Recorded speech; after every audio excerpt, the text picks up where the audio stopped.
जी दोस्तों नमस्कार, मैं हूं सौरभ और आपका स्वागत करता हूं अपने वाईफ़ाई क्विज़ गुरुकुल के इस यूट्यूब चैनल पर। जैसा कि बी एस्टेट द्वारा 7,000 से अधिक पदों पर भर्ती हेतु आवेदन आमंत्रित किए हैं, तो आप सब निश्चित रूप से पूरे अपने जोशों के साथ में पूरे ज़ोर-शोर से मेहनत कर रहे होंगे और आप सबों के पास एक बहुत ही अच्छा अवसर है कि ताकि आप लोग इस परीक्षा को पास कर लें, ताकि बीपीएससी का रास्ता आपके लिए खुल जाए और एग्ज़ाम को पास कर अपना जो अपने करियर है एक शिक्षक के रूप में अपने करियर को स्टार्ट करें। देखिए इस सेशन में जो है ना सीडीपी जो मतलब जो स्पेशल एलिजिबिलिटी के लिए जो टेस्ट है मतलब वो सीडीपी से संबंधित इसमें जो जितने सारे प्रश्न पूछे गए हैं विभिन्न स्टेट पीसीएस में उसके प्रश्नों का जो हल संग्रह किया गया है। तो निश्चित रूप से जब आप इसका अध्ययन करते हैं तो आपको काफ़ी ज़्यादा बेनिफिट मिलता है और एग्जाम में सारे क्वेश्चन लगभग यहीं से देखे जाते हैं। हाँ, तो प्लेलिस्ट में जो है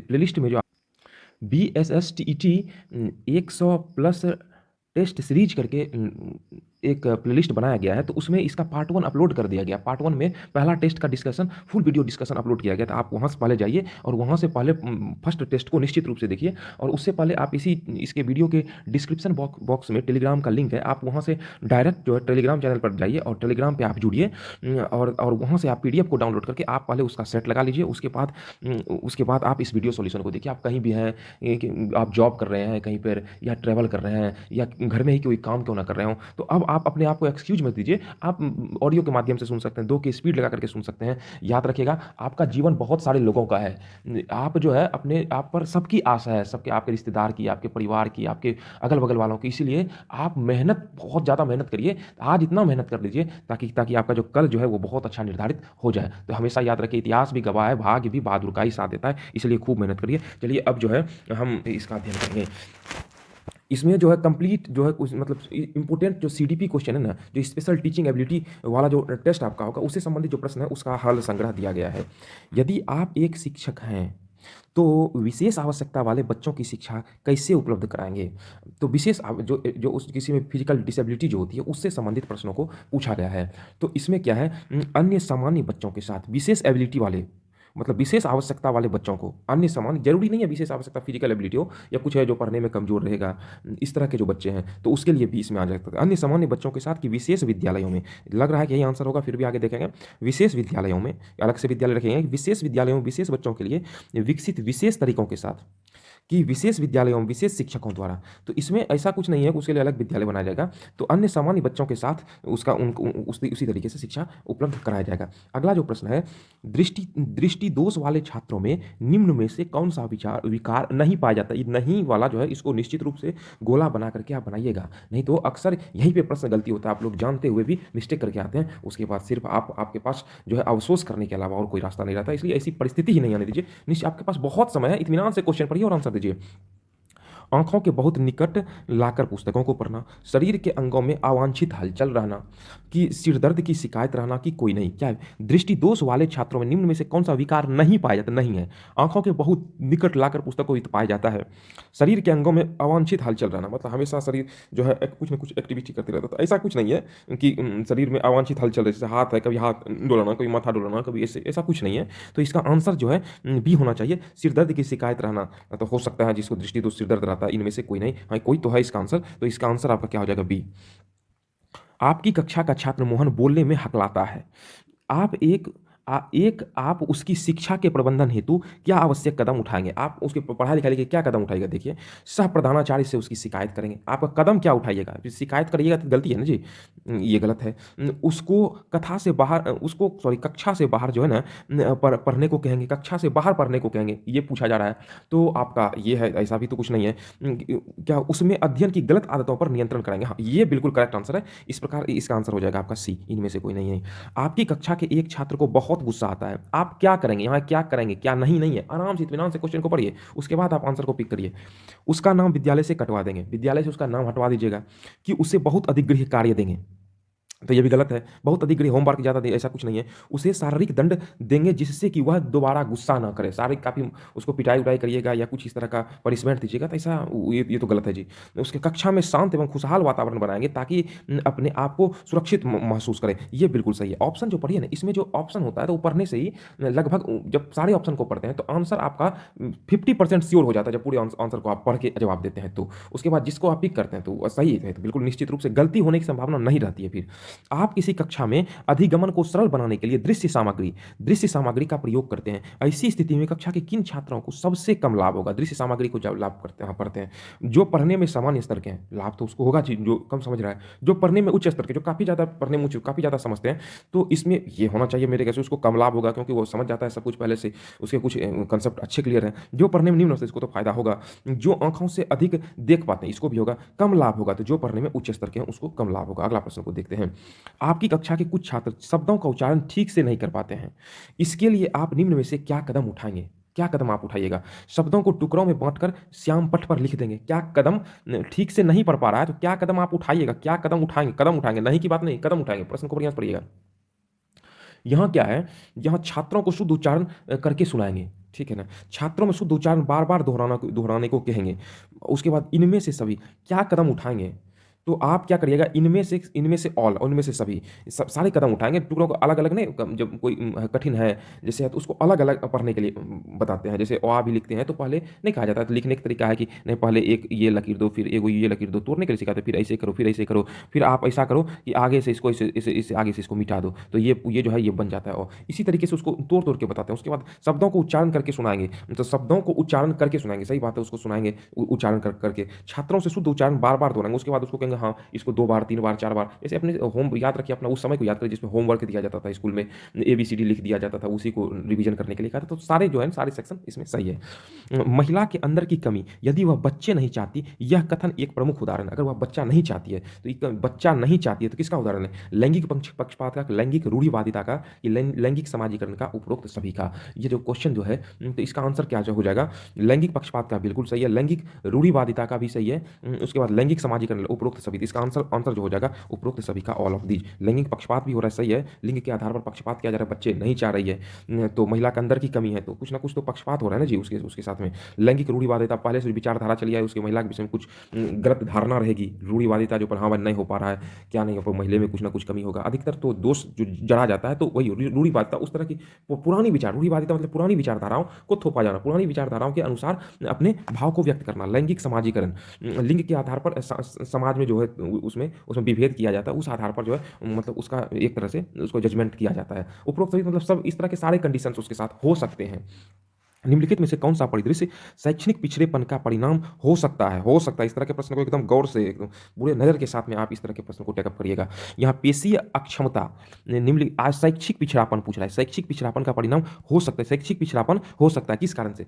पेशीय अक्षमता से, संवेदी दुर्बलता से हो सकता है, कि आपका लंबी बीमारियों और स्वास्थ्य समस्याओं से हो सकता है, कि ऑल ऑफ दीज। देखिए एक बात बता देते हैं, जहाँ पे आपका ऑप्शन ऑल ऑफ दीज या दोनों रहेगा ना, तो याद रखिएगा आप सतर्क हो जाइएगा, क्योंकि आपके 90% चांस है कि ऑप्शन का आंसर ऑल ऑफ दीज होगा। इसलिए आप सतर्क होकर के 90% आप डी मारिएगा। अगर आपको नहीं पता है तो भी हम आपको एक तरीका बता देते हैं कि आप ऑल ऑफ दीज रहेगा तो इग्नोर मत करिएगा, ऑल ऑफ दीज और ऑप्शन ए और बी दोनों आप लगाइए। इस तरह के ऑप्शन को 90% आपके सफल मतलब सही होने की संभावना हो जाती है। फिर भी क्वेश्चन को पढ़ के समझ के अपने समझ-बूझ के साथ आपको लगाना है। तो पेशी अक्षमता बिल्कुल सही है, संवेदी दुर्बलता यहो ठीक है, शैक्षणिक पिछड़ेपन के कारण है, वो मतलब संवेदी मतलब उसके प्रति वो समझ नहीं पा रहा है, पेशी मतलब शारीरिक रूप से और अक्षम है, मतलब बैठ करके या कुछ इस तरह की समस्याएं उसको आ रही है। तो उसके बाद लंबी बीमारियां और स्वास्थ्य समस्याएं, कहा जाता है कि स्वस्थ शरीर में ही स्वस्थ मस्तिष्क का जो है निवास स्थान होता है, तो इसलिए अगर उसके साथ में लंबी बीमारियां इस तरह की समस्याएं हैं तो भी वह कंटिन्यू स्कूल नहीं आ पाता है, शैक्षणिक संस्थान में आकर के शिक्षा व्यवस्था उस तरीके से नहीं ले पाता। तो ये जो है ऑल ऑफ दीज ये सारे सही हैं।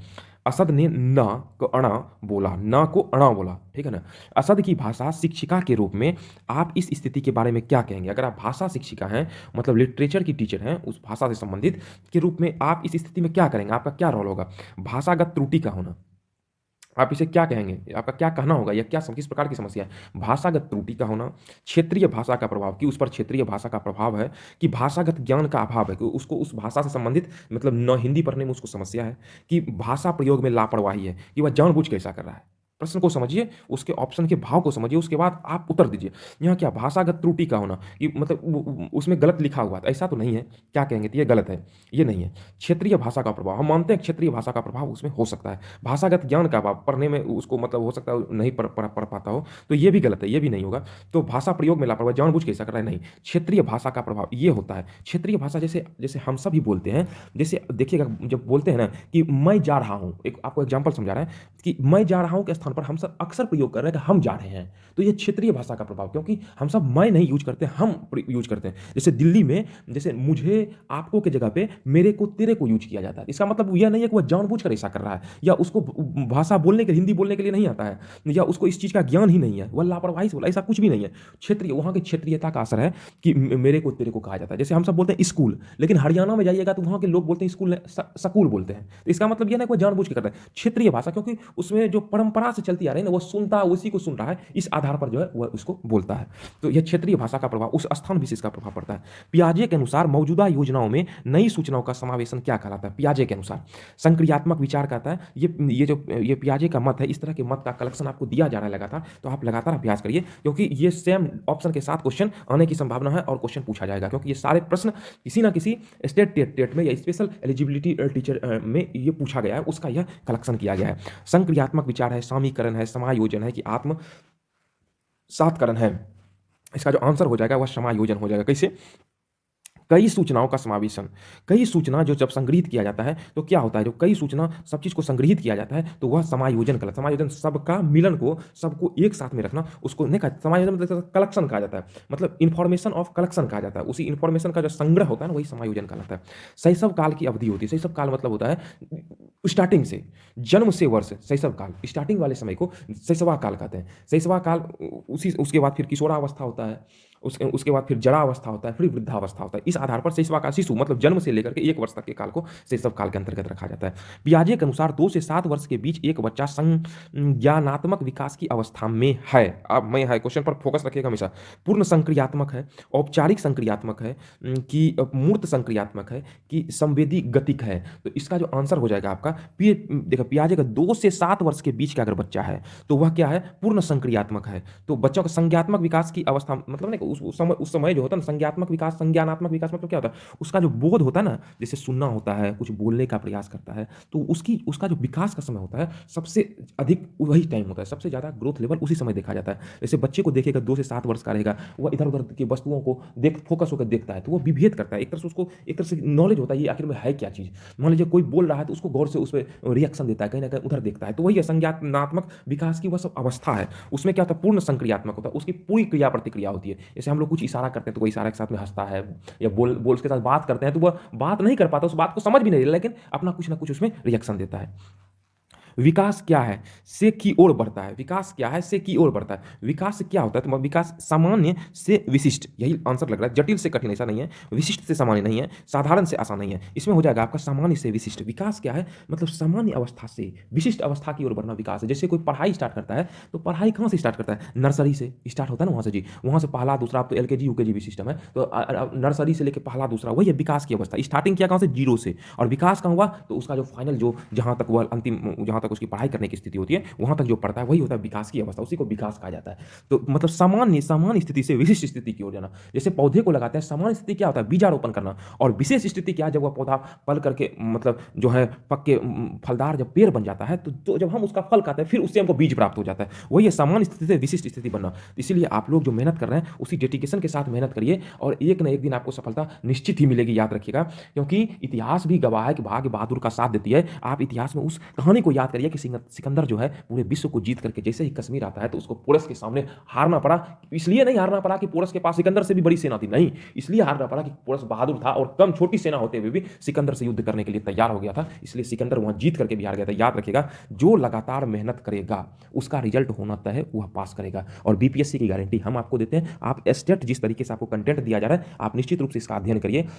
अगर वीडियो आपको अच्छा लग रहा है, हमारा यह प्रयास आपको अच्छा लगा, वीडियो को आप लाइक करिए, अपने दोस्तों के साथ शेयर करिए। करिए और चैनल को सब्सक्राइब करिए ताकि हमें भी जो है प्रोत्साहन मिले और हम आपके लिए अच्छा से अच्छा कंटेंट उपलब्ध कराते रहें। हाँ, पहले जैसे आप लोग अधिक से अधिक जुड़िएगा तो जिस तरीके से आप कहिएगा इसका थ्योरी पार्ट वह भी हम करा देंगे। इसमें जो मैथ और रीजनिंग का सेक्शन उसके लिए भी एक अलग से टेस्ट सीरीज का सेट पेपर ला करके आपको कंटिन्यू एक दिन में लगभग 2-3 के आसपास सेट पेपर दे करके आपका अधिक से अधिक अभ्यास करा देंगे ताकि आपको जो है ना कंफ्यूजन की स्थिति ना रहे और आप अधिक से अधिक प्रश्नों का उत्तर सटीक तरीके से दें। अब आगे देखते हैं। जब वयस्क सहयोग से सामंजस्य कर लेते हैं तो वे बच्चे के वर्तमान स्तर के प्रदर्शन को संभावित क्षमता के स्तर के प्रदर्शन की तरफ प्रगति क्रम को सुगम बनाते हैं। इसे क्या कहा जाता है? क्या कहते हैं? जब वयस्क सहयोग से सामंजस्य मतलब क्या होता है? जब वयस्क जो होता है, वयस्क मतलब समझदार जो वयस्क कहलाता है, वह सामंजस्य कर लेता है। सामंजस्य जब कर लेता है तो मतलब आप मेल मिलाप करता है तो बच्चे के वर्तमान स्तर के जो प्रदर्शन होते हैं ना के प्रदर्शन की संभावित क्षमता के स्तर प्रदर्शन की तरफ प्रगति क्रम को सुगम बनाते हैं। जो प्रगति क्रम का इसे क्या कहते हैं? इसे हम लोग मुख्य रूप से जो ऑप्शन पढ़िए क्या था, समीपस्थ विकास, नजदीक से इसका विकास हो रहा है, धीरे धीरे विकास हो रहा है, आंसर लग रहा होगा। सहयोग देना, दूसरे के सहयोग से सहयोग है, सहयोग देना ऐसे कुछ नहीं है। सहभागी विकास, सहभागिता मतलब वह नहीं है कि ये सबों के एक दूसरे के साथ जो भाग ले रहा है इस अनुसार से इसमें 3-4 आदमी का मतलब बहुत सारे लोगों का रोल है, ऐसा कुछ नहीं है। सहयोगात्मक अधिगमन ऐसा भी कुछ नहीं है। यह समीपस्थ विकास, नजदीक के जो वातावरण है, नजदीक का जो इन्वायरमेंट है उसका उस पर असर पड़ रहा है, जिस तरह से उसका सर्वांगीण विकास होता है। नवीन जानकारी को शामिल करने के लिए वर्तमान स्कीम जो है ना, अवधारणा, स्कीमा मतलब अवधारणा में बदलाव की प्रक्रिया क्या कहलाती है? नवीन जानकारी को शामिल करने के लिए, नवीन जानकारी जब शामिल करते हैं उसकी अवधारणा को हम लोग क्या कहते हैं? उसका ऑप्शन है क्या यहाँ? अवधारणा, स्कीमा अवधारणा को में बदलाव की प्रकृति क्या कहते हैं? यहाँ अनुकूलन है। उसके बाद आत्म सात्कारण है, नहीं होगा। समायोजन मतलब बहुत सब चीज का मिलन होता है, यह भी नहीं होगा। अहंग केंद्रिता मतलब एक तरह से इगोइस्ट जो कहा जाता है, अपने आप पे अहंग हो जाना, वो चीज भी नहीं। अनुकूलन मतलब अनुकूल होता है, उसको कहा जाता है। यहाँ क्या होता है? सामान्य जानकारी को शामिल करके वर्तमान स्कीमा अवधारणा की प्रक्रिया नहीं कहा जाता, स्थान विशेष के अनुसार से अपने आप को ढाल लेना, वही कहलाता है अनुकूलन। जैसे आप लोग मेढक के विषय में जानते होंगे तो मेढक का शरीर जो होता है ना वह जल में भी और स्थल में दोनों में रहने के लिए अनुकूल हो जाता है। क्यों? क्योंकि जैसे जल के अनुसार से उसको नवीन वातावरण मिलता है, उस अनुसार से भी अपने आप को ढाल लेता है। तो वर्तमान स्थिति को और फिर जैसे स्थल में आता है तो उस स्थिति को भी अपने आप में ढाल लेता है, वही अनुकूलन कहलाता है। हमारे पास कैसी भी परिस्थिति आती है, हम अच्छे समय में भी अपने आप को स्टैंडर्ड रहने के लिए अपने आप को कंफर्टेबल बना लेते हैं, और जो है अगर स्थिति विपरीत होती है उस समय भी रहने के लिए बना लेते हैं, उसी को अनुकूलन कहता है। या हमारा शरीर गर्मी में भी रहने के लिए अपने आप को अनुकूल बना लेता है, या जब अत्यधिक ठंडी हो जाती है उसमें भी रहने के लिए अपने आप को अनुकूल बना लेता है, वही है अनुकूलन। ठीक है ना? तो उसके बाद मध्य बाल्यावस्था में भाषा अधिक है के बजाय, भाषा जो है ना अधिक है कब? मध्य बाल्यावस्था की बात कर रहा है। तो मध्य बाल्यावस्था मुख्य रूप से 9 वर्ष से लेकर के 11 वर्ष की आयु के बीच के समय जो कहलाता है वह मध्य बाल्यावस्था का आयु कहलाता है। इसमें क्या होता है? अहंग केंद्रित समाजीकृत रहता है, कि समाजीकृत अहंग केंद्रित रहता है, कि जीववादी समाजीकृत रहता है, कि परिपक्व अपरिपक्व रहता है। एक ऑप्शन का और आपको तरीका बता देते हैं। जहां पे देखिएगा 2 ऑप्शन का ऑप्शन मिला लेकिन अपोजिट है, तो याद रखिएगा कि आपका ये तो नहीं होगा, ये तो नहीं होगा, और इसमें अहंग केंद्रित इसमें भी अहंग केंद्रित इसमें भी, समाजीकृत इसमें समाजीकृत इसमें भी। इसका मतलब आंसर इसी में छुपा हुआ है। अब इसमें आपको फोकस रहना कि कहां इसमें आप सटीक आंसर देना, मतलब 50-50 पे आप आ गए हैं। इसी तरीके से इसको एलिमिनेशन का एक तरीका कहा जाता है। जैसे जैसे हम आगे बढ़ेंगे तो आपको बताते जाएंगे, आपको अंदाजा लगाने के लिए भी हम सिखाएंगे, ताकि 50% तो आपका श्योर हो गया। इसमें आप कुछ मारिएगा तो भी 100% कुछ ना कुछ तो सही है, लेकिन आप पढ़ के समझ के मारिएगा तो निश्चित रूप से आप सही कुछ आंसर को पिक कर लीजिएगा। अहंग केंद्रित समाजीकृत होता है, समाजीकृत अहंग केंद्रित। मध्य बाल्यावस्था 9 से 11 वर्ष रहता है ना, तो उस समय क्या होता है? तो भाषा अधिक होता है क्या? तो वह अपने आप को कहीं भी जाता है ना, तो पहले उस सिचुएशन से अनुसार अपने आप को ढालता है, फिर अहंग केंद्रित होता है, फिर उसको आता है कि नहीं भाई जब ये कर सकते हैं तो हम क्यों नहीं कर सकते हैं। तो वह क्या होता है? समाजीकृत अहंग केंद्रित है, वह समाजीकृत है। पहले सोसाइटी के अनुसार, जैसे कोई मान लीजिए आप ही में से किसी का एग्जाम निकल गया, कोई सेलेक्टेड हो गया, तो पहले क्या होता है? तो समाजीकृत, हम उससे सीखे हैं, हम उसकी हाँ भाई जब वो कर सकते हैं तो हम क्यों नहीं कर सकते। वही समाजीकृत अहंग केंद्रित, फिर उसको अपने अहंग केंद्रित मतलब क्या होता है? कि अपने आप पर विश्वास होना, अपने आप पर भरोसा होना, सेल्फ कॉन्फिडेंस इसको कहा जाता है। और समाजीकृत स्थान विशेष के अनुसार से अपने आप को उससे कुछ ना कुछ सीखना। उसके बाद जातिवादी ऐसा कुछ नहीं है। बाल केंद्रित शिक्षा में क्या शामिल है? बच्चों के लिए हस्तपरक गतिविधियां, बाल केंद्रित शिक्षा की बात कहा जाता है। बाल केंद्रित शामिल है, तो इसमें क्या शामिल है? तो इसमें जो है आगे जो पढ़ते हैं ना, क्या होता है? बच्चों के लिए हस्तपरक गतिविधियां बाल केंद्रित शिक्षा है, कि बच्चों का एक कोने में बैठना, कि प्रतिबंधित परिवेश में अधिगमन, कि वे गतिविधियां जिसमें खेल शामिल नहीं होते हैं। तो बच्चों के लिए हस्तपरक गतिविधियां जो है यह इसका आंसर हो जाएगा। बच्चों का एक कोने में निगेटिव सेंस दे रहा है, प्रतिबंधित परिवेश का अधिगमन नकारात्मक जो है बोध करा रहा है, वे गतिविधियां जिसमें खेल शामिल नहीं है ये भी नकारात्मक दे रहा है, लेकिन सकारात्मक क्वेश्चन पूछ रहा है शामिल हैं, अगर नकारात्मक पूछता नहीं है तब इसमें से हो जाता है, लेकिन शामिल है तो बच्चों के लिए हस्तपरक गतिविधियां केंद्रित मतलब शिक्षा से, बाल केंद्रित शिक्षा से है, उसको सिखाएंगे कुछ ना कुछ। कक्षा अध्यापक में राघव ने अपनी कक्षा में अपने कीबोर्ड पर स्वयं द्वारा तैयार किया गया मधुर संगीतमय संगीत बजाते हुए देखा। कक्षा अध्यापक विचार किया कि राघव में स्तरीय थी। राघव का जो स्टैंडर्ड था उसमें क्या था, उसका बुद्धि जो था, बुद्धि उच्च कैसा था, स्थानिक था, शारीरिक गतिबोधक था, संगीतमय था, भाषाएं था। इसमें किसका चर्चा करा, यह संगीत बजाते हुए, तो ऑप्शन भी आंसर इसका क्या हो जाएगा, उसमें जो बुद्धि का स्तर था वह संगीतमय था, संगीत से संबंधित जो बारीकियों को वह समझ रहा था। तो ये एक शिक्षक होने के नाते आप इस चीज को, आपको यह आभास हो जाना चाहिए कि बच्चों में किस प्रकार के स्किल हैं, तो आप उसको उस दिशा में बढ़ने के लिए आगे बढ़ाइए। अब मान लीजिए कि जैसे हम देखते हैं किसी में खेलने का अच्छा स्किल होता है, तो खेल सेक्टर में वह इतना बड़ा मुकाम हासिल कर लेता है जितना अगर वो पढ़ाई करते रहता तो नहीं हो पाता, वही होता है। अगर किसी में संगीत का स्किल है तो संगीत की तरफ का वातावरण उसको देना चाहिए, ताकि वह जो है उस क्षेत्र में अपने आप को आसानी से प्रूव कर सकता है बहुत कम समय में। जब एक शिक्षक यह समझता है कि स्वाभाविक रूप से लड़के गणित में लड़कियों से अच्छे हैं, यह दर्शाता है कि अध्यापक किस प्रकार का है, कि अध्यापक की क्या, किस प्रकार का अध्यापक का मतलब वहां सोचना है उसके विषय में। जब एक शिक्षक यह समझता है कि स्वाभाविक रूप से लड़के गणित में लड़कियों से अच्छे हैं, लड़के जो होता है ना, लड़के जो होता है लड़कियों से अच्छे हैं, तो यह नैतिक परख है।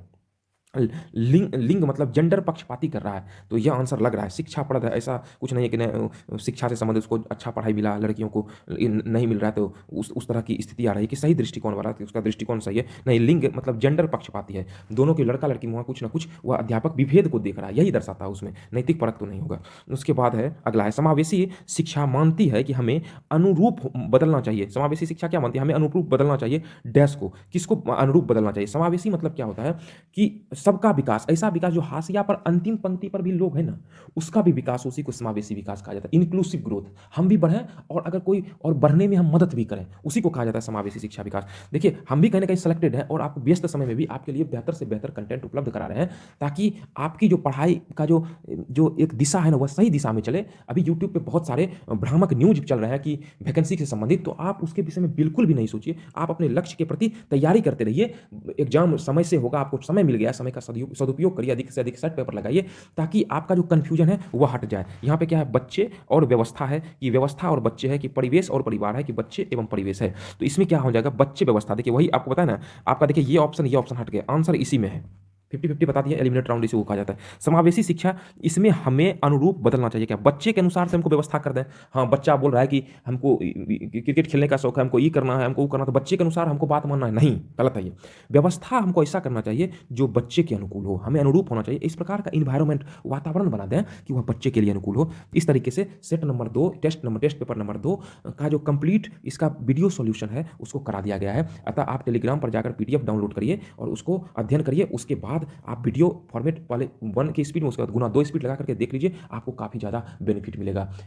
इसलिए बहुत ज़्यादा आप मेहनत करिए, और जितना अधिक आप याद रखिएगा कि जितना अधिक से अधिक आप अभ्यास करिएगा तो आपकी जीत कन्फर्म हो जाएगी 100%। तो इसलिए आप सबसे सिर्फ यही है कि वीडियो अगर अच्छा लगे तो हमारे प्रोत्साहन के लिए, ताकि हमको भी प्रोत्साहन मिले, और आप जो है वीडियो को लाइक करिए और चैनल को सब्सक्राइब करिए, और आप जिस भी प्लेटफॉर्म से जुड़े हैं वहाँ आप शेयर कर दीजिए, ताकि हम आपके लिए अच्छा से अच्छा कंटेंट उपलब्ध कराते हैं। BPSC के लिए आप अभी से ही थोड़ी तैयारी को मिशन मोड में ला दीजिए। तो इसके प्लेलिस्ट में जो है स्पीडी BSSC स्पीडी साइंस करके है, तो उस वीडियो लगभग वो आप गुना 2 का स्पीड लगा के देख लेते हैं, पहली बार 1 की स्पीड में लगा के देखिए, उसके बाद गुना 2 की स्पीड में लगा के देख लेते हैं, तो वह आपका तैयार हो जाता है। तो लगभग साइंस के सारे सेक्शन वहीं से पूछे जाएंगे, वहीं से प्रश्न रहने की संभावना, क्योंकि बिहार के जितने एग्जाम हुए सबका वह प्रश्नों का संग्रह है। उसके बाद फिर आप स्पीडी जो प्लेलिस्ट में दिया गया उसका भी अध्ययन कर लीजिए, स्पीडी GK करके, वह भी लगभग 6 घंटे का वीडियो है। जहाँ भी आप कहीं भी ट्रेवल कर रहे हैं, जहाँ आप नहीं पढ़ सकते हैं, उस जगह पर आप उसका ऑडियो फॉर्मेट में सुन करके उस प्रश्नों को आप आसानी से तैयार कर सकते हैं। और साथ साथ में मैथ और रीजनिंग के लिए तत्काल में प्लेलिस्ट में एडुटेरिया का सेट दिया हुआ है, तो आप क्या करिए, सेट नंबर हर जो है ना टेस्ट में 2-2 सेट है, मतलब क्वेश्चन नंबर 75 से 150 के बीच में मैथ और रीजनिंग का कलेक्शन है। आप जब उसका अभ्यास कर लेते हैं तो हम गारंटी दावा देते हैं कि आपका मैथ सेक्शन में और रीजनिंग से एक भी प्रश्न छूटेगा नहीं। हाँ, आप लोग कमेंट करिए, और आपको किस तरह का वीडियो मतलब किस तरह का क्लास चाहिए, किस तरह के कंटेंट चाहिए, हम आपके लिए समय के अनुसार सारे कंटेंट उपलब्ध कराते रहेंगे। जी, वीडियो को कंटिन्यू निश्चित रूप से देखने के लिए और लगातार अभ्यास करने के लिए आप सबों का धन्यवाद। लगे रहिए।